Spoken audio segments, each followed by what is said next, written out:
Tror du att jag är känslomässigt invalidiserad för livstid? Tror du att vi är en miljonarmé av känslomässigt invalidiserade stackare som irrar omkring och ropar till varandra med ord vi inte förstår och som gör oss ända räddare? Jag vet inte.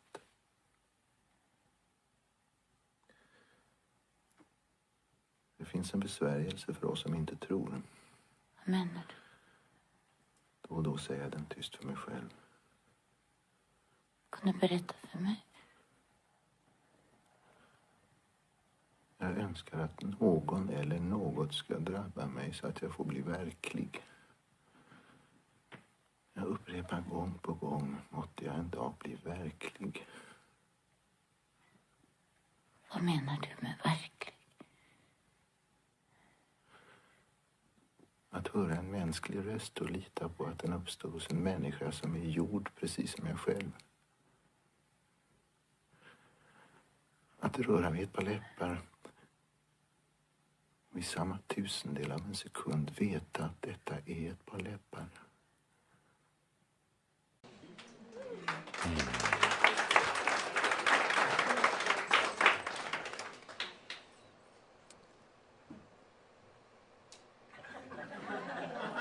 I am that I am. Adamus, the Shambra-inspired facet of Saint Germain. Thank you. So let us begin our new series, the Discovery series. Let's take a good deep breath. So often I ask you to take a good deep breath and let me come a little closer to you. Let me come as close to you as I am with Cauldre, Jeffrey, right now. Oh, and I'm inside him. Yes, I'm going to stay here a while. I forgot to tell him. I'm not leaving right away. So take a good deep breath and invite me, Adamus, so close that you can feel me tickling your insides. Yeah, all of them. That you can feel me in your heart. That you can feel me side by side with you. Take a good deep breath. You see, it takes a bold and courageous person to let anyone in that close. Let anyone, including your loved ones, your children, including anybody in that close. Because there's layers and layers of protective, defensive material and psychic energy all around. But when you can let somebody in that close, that they're right inside you, hugging you from within, you've achieved a level of consciousness through trust, through allowing, that's going to serve you well. So, dear Shambra, take a good deep breath. When you can trust yourself that much that you can let me into your thoughts, into your mind, that's trusting yourself, having that much confidence and balance in you. If you can let me in, you can let others in. When you let others in, you will find that they can never truly do you harm. Never, ever take anything away from you. They can create a lot of illusions. They can play the game pretending that they can take something from you, and you can play the game pretending that you're a victim, pretending that you're vulnerable. But take a good deep breath.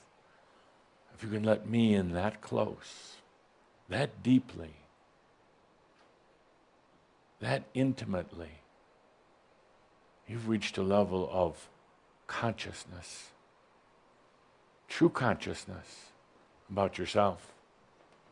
Oh, and speaking of yourself, why not take a good deep breath and let yourself in that close? Oh, a little bit tougher. A little bit tougher to let yourself in that close.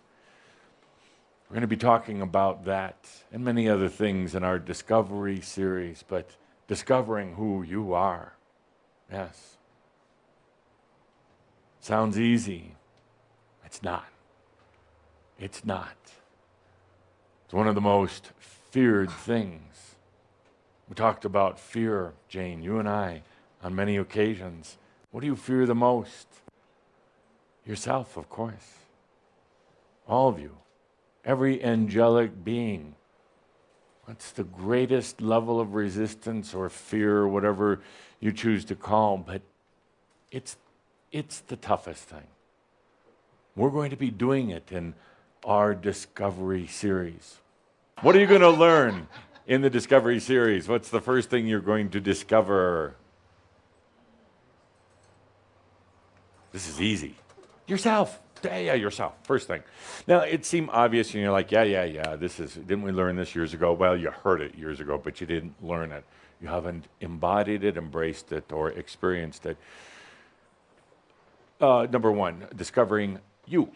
You.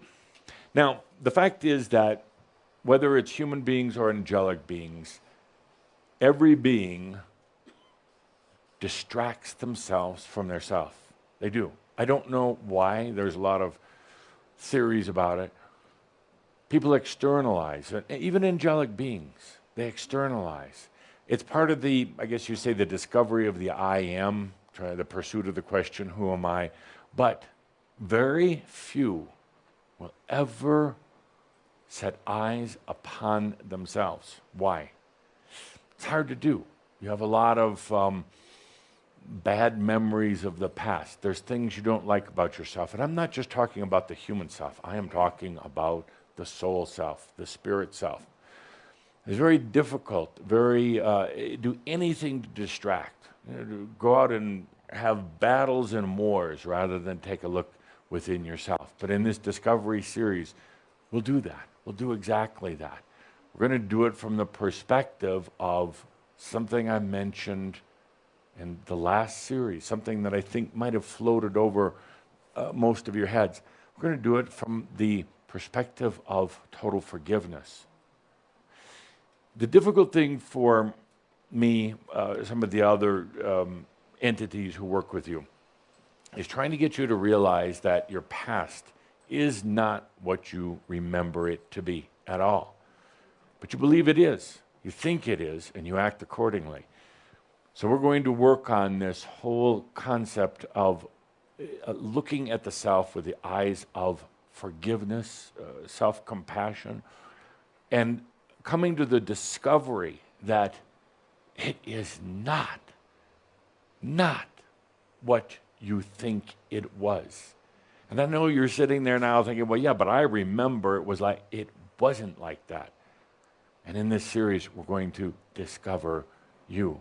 The most precious, beautiful thing that there is. But it's going to be my biggest challenge with each and every one of you, because you're going to be energetically distracting, psychically distracting yourself, me, Cauldre, everybody else.